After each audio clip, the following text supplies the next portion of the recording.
Hi guys, it's Professor Tiffany Martin with Medical Microbiology, and we are in Chapter 13, Viruses, and we've discussed the structure of a virus, and now we're going to look at a concept. How do these viruses replicate? So we said they need a host, but then what happens inside the host? How does replication occur? How do they make more viruses and do that? So let's look at an example of replication that's been very well researched and characterized, and this is called uh, this is a bacteriophage method of replication, and there's two ways that this happens, the lytic cycle and the lysogenic cycle. So again, this is a bacteriophage. What's the definition of bacteriophage?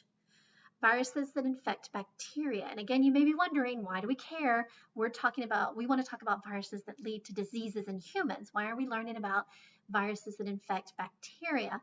Well, the more we learn about it, the better we can protect ourselves. Learning about viruses in a simple structure invading a bacterium can help us when we're trying to learn it in a more complicated eukaryotic cell. So again, learning something simple and then applying that to eukaryotic cells and viruses that infect eukaryotic cells such as ours. So this is bacteriophages. Bacteriophages are viruses that attack bacteria, and we see that they reproduce in two different ways, the lytic cycle and the lysogenic cycle. Now, before we learn about this, I want to show you, these are some size pictures that make it crazy. All right, so you remember bacteria, right? And again, think about it, 1,000 times magnified, and you get little bitty circles or little bitty ovals. This is an electron microscope image, so we've magnified even more. And these circles right here are virions. These are viruses that are not inside a cell yet, so they're called a virion. A virion is a virus outside of a host. So that's the definition of virion. And what they're attaching to, this little line through here, is a pili.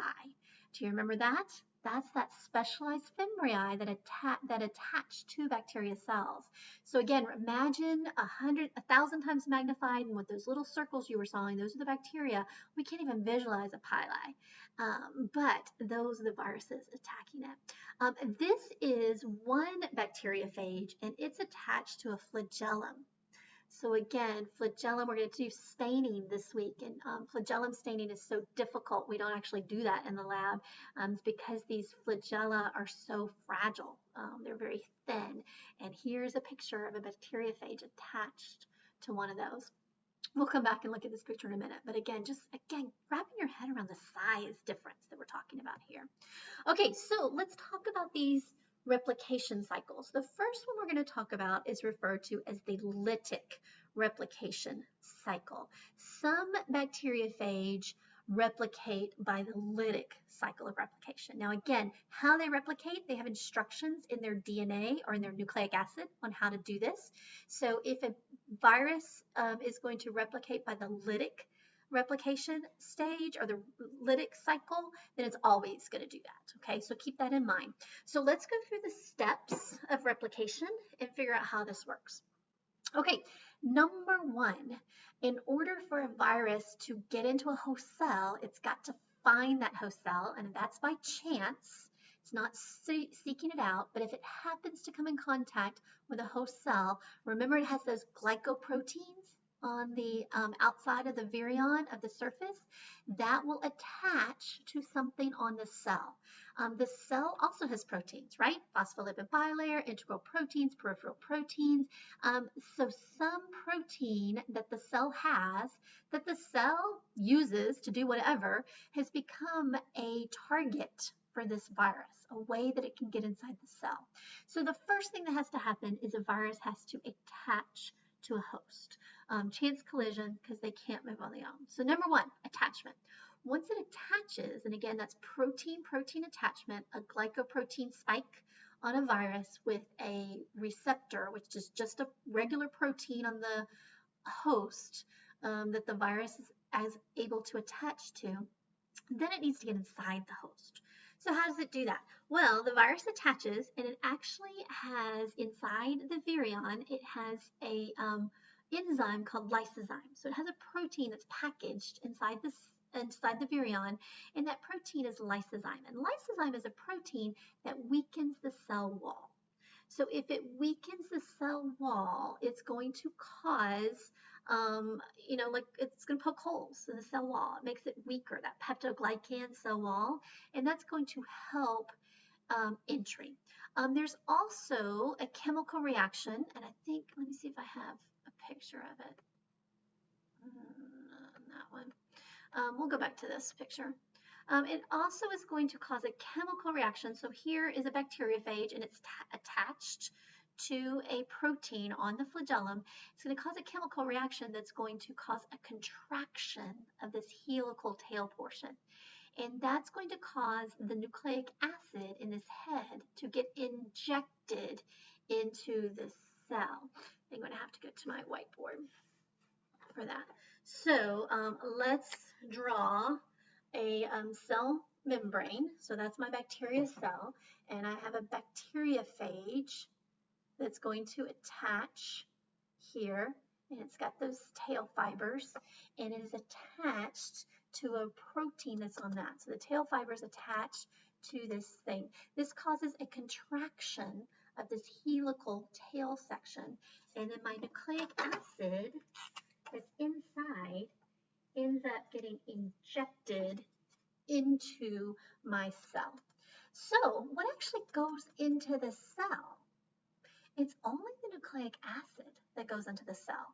The capsid portion remains outside the cell. So attachment and then entry causes this contraction of this, which injects this in. It's only the nucleic acid that enters the cell. So back to my picture that I told you I'm going to come back to. The capsid that remains on the outside becomes what they call a ghost phage. It's not on that one. So this capsid right here, so you can see the head section that has the nucleic inside, and that you can see that nucleic inside fluorescing in this electron microscope image. And then you see the contraction of this tail portion, and you can actually see that green nucleic acid getting injected inside. Now this particular one, the nucleic acid has already been injected inside. This one's in the process. So you can see that it leaves behind an empty capsid. It has no more nucleic acid inside. And this empty capsid left on the surface of the bacterium is called a ghost phage. So I like this picture because it really sees that. You can see that nucleic acid. You can see it actually entering the cell. So first thing, attachment. Second thing, entry. Lysozyme helps that process because it weakens the cell wall and it leaves that ghost phage behind. Well, then what happens? Well, then the virus is going to go to work. Remember, it's got instructions on taking over the cell. It's going to make the bacteria cell make viral DNA. It's going to copy viral DNA. It's going to stop copying its own DNA. And it's going to copy viral DNA. It's going to make the cell ribosomes make viral proteins instead of making bacterial proteins. It takes over. What proteins is it making? All those glycoproteins, those spikes. It's going to make capsomeres from that. It's also going to make some enzymes. It's going to make that lysozyme that needs to be made. It's also going to make an enzyme called nuclease. And nuclease actually degrades bacterial DNA. So this virus convinces the bacteria to make an enzyme that's going to degrade the bacteria's own DNA. It won't degrade viral DNA, but nuclease targets bacterial DNA. So this stage is called synthesis. So that's what's going on in this stage. It's making all the parts and pieces that are needed to make that. Nuclease destroys bacterial DNA. Then what happens? We have attachment, we have entry, then we have synthesis. It's making all the parts and pieces. Then we have some instructions on how to put those parts and pieces together. So chemical reactions occur. We still don't know exactly how that works, but basically the capsid gets made, the nucleic acid, the viral nucleic acid gets packaged within that capsid, so we get assembly inside the bacteria cell. So now I have all of these virions inside the bacteria cell, and eventually the last stage is lysis. Once a virion has entered a bacteria cell, that bacteria cell is going to die. It is going to eventually break apart, lyse and die. Remember, it was making that lysozyme. Remember, the purpose of lysozyme breaks down the bacteria cell wall. So after all this lysozyme is made, it degrades the bacteria cell wall. Now this bacteria cell just falls apart. It lyses. Water is able to rush in and the cell breaks apart. So now the virions escape into the environment. All right, so I want to do a couple more. I want to do another vocabulary time. Like, how long does this process take? How long does it take to go from penetration, entry, to release? And this can be, depends on the virus, but it can be as fast as every 20 to 40 minutes from that. Okay, so that is very quick. We have a chart here, so we can chart this time. So here's time 0. On this axis, we have the number of infected virions. So we're asking how many virions are in the environment, and we start off with 1. Okay, so again, you came in contact with 1 virion in the environment. Either it was a respiratory droplet, you inhaled it, or you touched it and then you scratched your eyes and it got inside your body. You have come in contact with 1 virion and it's gotten inside your cell, inside your body. It moves by currents and it happens to come in contact with a host cell, a cell that it can invade. What happens? So looking at this chart, we talked about what happens: entry, attachment, entry, synthesis, assembly, and release. Time-wise, if we were to plot this out, so here's my number of infective virions in the environment. So here's 1. It comes in contact with a host cell, so it enters. So now we have gone from 1 in the environment to 0 in the environment. At after 5 minutes, it comes in contact with a host cell. Now it enters the host cell, so now I have 0 infective virions in my environment because that 1 I did have has entered a host cell. So time is passing. We said anywhere between 20 to 40 minutes, depending on the type of virus it is. Inside, we're getting synthesis and assembly. It's taking over that cell. Time is passing. Then we get to the last stage, which is that release by lysis.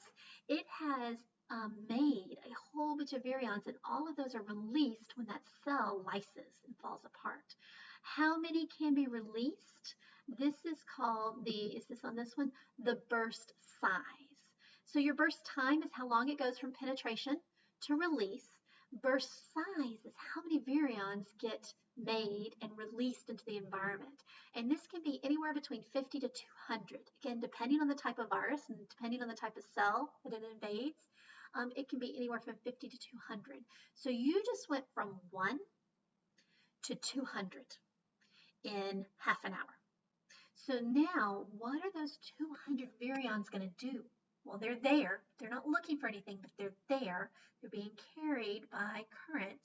And if there's 1 bacteria cell in the environment, what's the chance that there's going to be other bacteria cells in the environment of that same type? Really good. We just talked about chapter 6. We talked about binary fission and how quickly bacteria can replicate. You have lots of bacteria in one place. Now I have 200 virions that have been released where there's a whole bunch of E. coli, and they're going to potentially find 200 E. coli cells to invade. And then that happens, and each one of those 200 can make 200 virions, and those get released in another half hour. And then that 200, or 200 times 200, so we do logarithmic, crazy growth. When we talked about that logarithmic growth curve and how quickly bacteria cells can replicate, this type of replication is even bigger because you're not going from 1 to 2, 2 to 4. You're going from 1 to 200. And then each of those 200 go to 200. So 200 to 200 squared. I mean, it's crazy math. I can't even. This is how viruses can so quickly take over from that. All right, so vocabulary term: burst time, the time it takes to go from penetration to release. Burst size, how many virions can do that. Okay, so here is a picture. I want you to stop and I want you to go through with these pictures and define each of those stages. All right, how'd you do? It's easier with a picture. So attachment, cell membrane, you get that. You got attachment, then you have entry, and again, we're studying the Lytic cycle of a specific bacteriophage that invades E. coli, and you get this contraction and ejection of nucleic acid that goes in, leaving the ghost phage behind. We get the phage DNA, it's making nuclease, so we get the bacterial chromosome degrading. We have synthesis and assembly occurring, and then we have release by lysis. Okay, how'd you do? All right, I want to point out one more thing before we leave this is, do you remember back in chapter 7, which is this, it was just before this, chapter 7, and we talked about transduction, that horizontal method of transfer of DNA. So how do they transfer DNA to a neighbor? And we talked about that transduction involves a virus. So let's go back into this lytic cycle. If you're looking correctly here, we have all of this bacterial DNA that's been chopped up. Nuclease is an enzyme that chops up bacterial DNA. And then we have synthesis and assembly occurring. And you can see my viral DNA is as noted in this teal kind of color. You can see I'm getting replication of my viral DNA. I'm getting my capsomeres made. And then you get assembly. And you can see how all of this teal DNA is getting packaged in these virions and gets released. Whatever the virus comes in is what needs to be made and released to go back out. So whatever comes in gets made, synthesized, and assembled and packaged to go back out. But sometimes mistakes are made. And sometimes, instead of packaging in this viral DNA, a piece of bacterial DNA gets packaged into a virion. Then what happens? Well, this virion is packed into a capsid. It wasn't the assembly that was the problem. I have a perfectly formed capsid. It just has bacterial DNA inside of it instead of viral DNA. So that capsid comes in contact with another bacteria cell. Attachment occurs, entry occurs, but instead of viral nucleic acid with instructions on how to make viruses and how to take over the cell, we have a little piece of bacterial DNA that came from a neighbor. And that bacterial DNA sometimes gets incorporated into the chromosome. And this is a way you can transfer genetic material from one bacteria to a neighboring cell. And so again, some viruses affect more than just one type of species, and so you can transfer some characteristics from that. So that's how transduction works. All right, how did you do with the lytic cycle? Make sure you get that one, because then we're going to start in the next video and describe another method of replication that some bacteriophage can use called the lysogenic cycle. So go through the lytic cycle and get that one down before you watch the next video. Okay, see you then.